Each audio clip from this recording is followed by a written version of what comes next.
Bom dia, hoje 2 de julho, quinta-feira, estamos dando início à nossa reunião matinal. Vamos lá, falando no fronte doméstico, por aqui Dilma totalmente insatisfeita e demonstrando sua insatisfação por conta da briga Congresso versus Planalto. Quem está ganhando essa guerra de braço, com certeza, é o Congresso.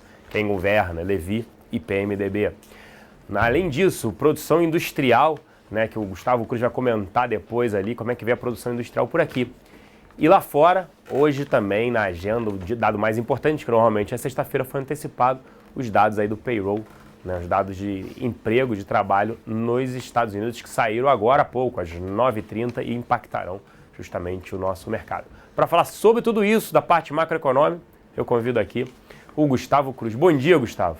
Bom dia, Celso. Bom dia a todos. Então, novamente, o presidente Dilma Rousseff criticando as medidas aprovadas no Congresso. Ela deve vetar, então, um reajuste salarial de até 78% do Poder Judiciário. O ministro Nelson Barbosa já deu a entender que ela vai vetar essa medida. Fora isso, a gente teve a PEC da Bengala estendida pelo Senado a todos os servidores. O que é a PEC da Bengala? O projeto,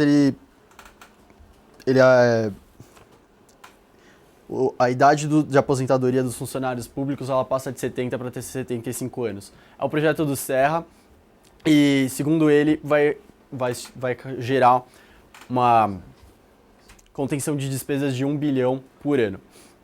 A medida agora segue para a Câmara. Se não tiver nenhum ajuste, ela volta para o Senado e aí então vai ser sancionada pela presidente. Ainda no cenário doméstico, a gente teve a produção industrial hoje de manhã. A produção veio diferente do que o mercado esperava. O mercado esperava mais uma queda mais do quarto mês consecutivo de queda. E ela veio com alta de 0,5% frente a abril. No ano houve queda de 8,8%. Era aguardado queda ainda mais forte, acima de 10%. Já é a 15ª queda consecutiva na comparação anual. Mas o mercado analisa esses números da seguinte forma. Mesmo que a gente tenha tido uma reversão na tendência com uma alta, ainda devemos acompanhar mais quedas, a indústria ainda não chegou no seu fundo do poço, os indicadores segmentados ainda estão vindo cada vez piores, então, embora a gente tenha acompanhado uma alta nesse mês de maio, isso não deve reverter a tendência ainda.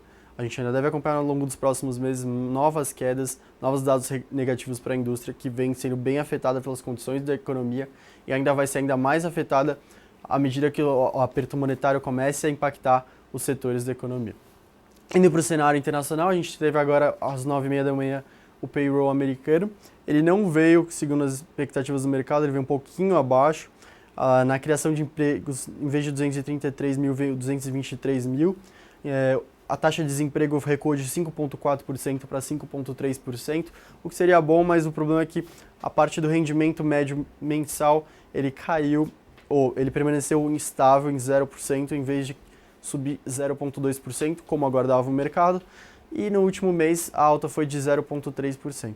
Ou seja, o mercado de trabalho americano não piorou, não vieram nenhum dado negativo, mas ele também não continuou melhorando, o que seria um dos fatores essenciais para uma alta na taxa de juros numa das próximas reuniões, como o mercado como rola bastante comentário nos mercados de que a alta poderia ocorrer em setembro.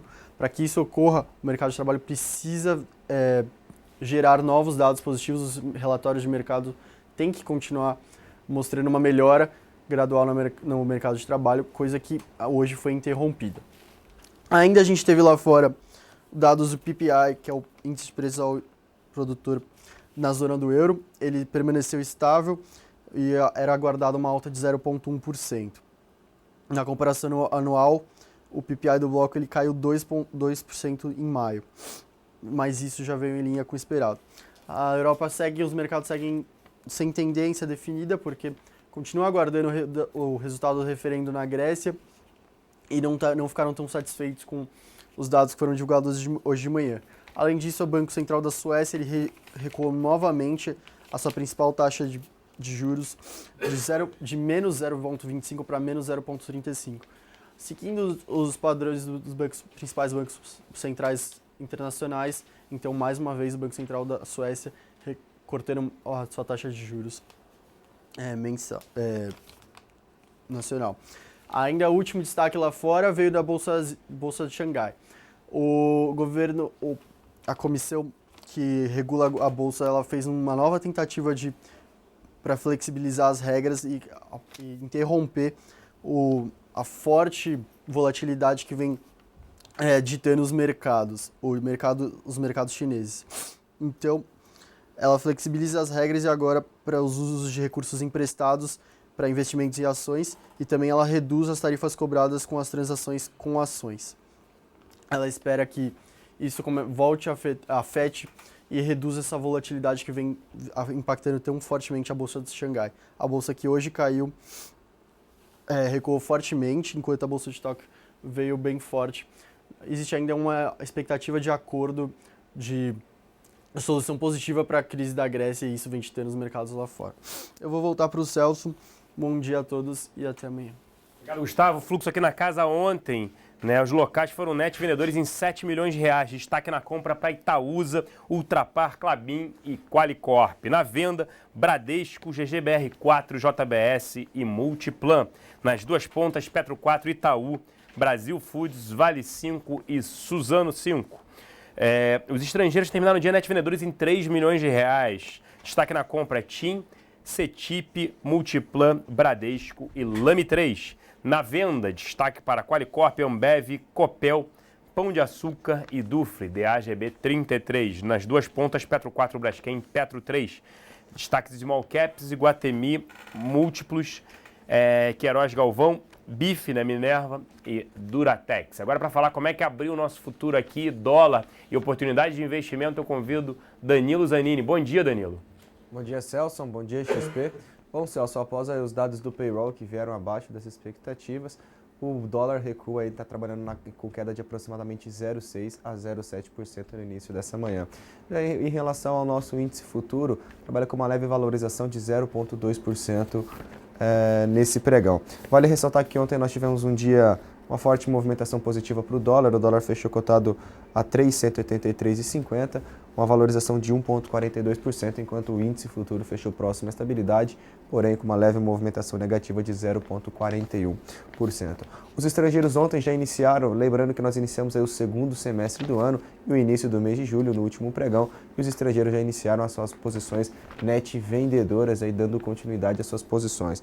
No índice futuro eles ficaram vendedores em 4.907 contratos, seguem com um saldo comprador de 52.247 contratos. Já em relação ao dólar, ficaram net vendedores em aproximadamente 7 mil contratos e tem um saldo acumulado de 143.435 contratos. Vale ressaltar que a bolsa lá na China está caindo 3%, minério de ferro despencando, então fiquem atentos aí para venda em Vale 5. Celso, eu passo com você para passar maiores detalhes sobre minério. Até mais. Obrigado, Danilo. Por aqui, né, falando primeiro sobre as empresas. Petrobras ontem divulgou que pretende abrir capital ou vender por um sócio estratégico. A BR Distribuidora, isso é notícia velha, requentada, tentando aí segurar as ações da companhia que a gente reitera o short no ativo. Por que isso? Ontem mesmo, né, eu concedi uma entrevista para a coluna da Miriam Leitão, né, o blog dela, foi ao ar logo à noite, já me ligaram, pô, você falou isso, tudo mais, que acredito que a dívida líquida sobre EBITDA, dependendo dos parâmetros que a empresa utilize, que vem utilizando de forma errada, falta de transparência total, isso ainda impacta negativamente as ações, pode atingir 5 vezes dívida líquida sobre EBITDA. Mais um cenário ruim para a companhia. A gente segue cético com o ativo por conta do seu alto endividamento e principalmente essa venda de ativos. Como é que eles vão vender 15 bilhões de dólares em ativos com esse mercado? Você tem toda uma dificuldade em realizar isso. Eles têm que vender, eles acreditam que eles vão vender até final do ano que vem. 15 bilhões de dólares é muito dinheiro para se vender e é uma coisa vender pelo preço que eles acham que vale aquele ativo, outra coisa é como o mercado vai pagar. Então é essa discussão, esse é um problema. A linha abastecimento, que compõe gasolina e diesel, vai ter um resultado pior do que foi o primeiro TRI, que foi muito bom, por conta do preço da gasolina e diesel está muito mais próximo à paridade, apesar de que a linha exploração e produção, que é venda de petróleo, o petróleo subiu 10 dólares nesse segundo trimestre, pouco compensado pela queda do dólar no final do primeiro TRI para agora, mas mesmo assim essa linha apresenta melhora, mas não é suficiente para pior na linha abastecimento. Então o resultado do segundo TRI deve vir pior, consequentemente pior do que o primeiro TRI, que teve resultado não recorrente. Olhando o resultado recorrente, e aí a dívida líquida aumentou porque ela captou mais 7 bilhões e meio de dólares nesse segundo TRI. Então acredito que a dívida líquida sobre a EBITDA pode atingir, tirando os não recorrentes, isso vale destacar, porque quando você olha o resultado do primeiro tri, foi ótimo, maravilhoso, 21 bi não foi, esse é o EBITDA foi 19 bi 700, mesmo assim foi forte, porque teve o segmento abastecimento que veio bem forte. Nesse segundo tri isso não vai acontecer por conta da paridade de preços internacionais. A gente segue cético com Petrobras, acreditando que o ativo pode ir a R$10 por fundamentos, tá? Por conta desse alto endividamento da companhia. Não faz sentido uma empresa negociar 5,5 vezes EV sobre EBITDA, valor da empresa, né, que soma-se valor de mercado mais a dívida líquida dela, sobre o resultado operacional 5,5 vezes. Enquanto que o mercado lá fora, grandes players que vem entregando crescimento de produção, uma melhora em seus resultados, negocia entre 5 a 6 vezes. Ela teria que estar muito mais próximo a 5 vezes ou até um desconto do que nesse patamar. O mercado não vai dar o benefício da dúvida para ela, a gente já vem falando sobre isso. Sobre minério, como destacou o Danilo, minério hoje cai 6% lá fora, é isso mesmo, com algumas declarações. O CEO da Rio Tinto declarou que vai continuar a expansão da companhia em relação a minério, a oferta de minério. A própria Austrália já cortou o preço do minério para baixo em 10% também. E aliado a isso, tem um PMI, né, que é um indicador de preços lá de crescimento econômico lá na China, é da indústria de aço. Esse caiu de 42,4 para 37,4, abaixo de 50, isso em junho. Abaixo de 50 já é retração, está numa retração maior ainda a indústria de aço por lá e, obviamente, você consome menos minério com isso. Então a gente segue cético com Vale e segue short em Vale. Vai sofrer hoje, não tem como, minério caindo 6%, não tem como segurar a Vale por aqui. JBS anunciou uma aquisição, $1,5 bilhão de dólares, agora está rolando um call às 10 horas, não tem maiores detalhes sobre qual é o resultado operacional da companhia, quanto é que ela pagou pelos múltiplos, não tem maiores detalhes sobre isso, mas vale a pena aí monitorar o ativo. Usiminas, a S&P, a agência de rating, rebaixou as notas de crédito da companhia, por conta desse cenário que a gente já vem ditando aqui, altamente desafiador. Foram desligados 2 alto-fornos, um em Ipatinga, Minas, outro em Cubatão. Fora isso, ela está dando meio que férias coletivas às sextas-feiras. Sexta-feiras os funcionários não trabalham, demonstrando todo o cenário altamente desafiador, principalmente para a parte de chapas, planos, que é responsável para construção de automóveis, linha branca, linha marrom, fogão, geladeira, máquina de lavar, isso não está vendendo. Afetado também o resultado de Via Varejo e Magazine Luiza para baixo. Semi-store sales, vendas nas mesmas lojas, desses dois ativos, Via Varejo e Magazine Luiza, tende a cair, apresentaram uma queda de 2 dígitos, acima de 10% nesse segundo tri. Fiquem de olho, pode valer a pena shortear Via Varejo e Magazine Luiza, a gente já vem falando aqui que é short, a empresa vai estar definhando mesmo. Braskem, ações em Nova York, a gente permanece cético com o ativo, agora entraram com ações com possibilidade de propina, paga a Petrobras $5 milhões durante anos.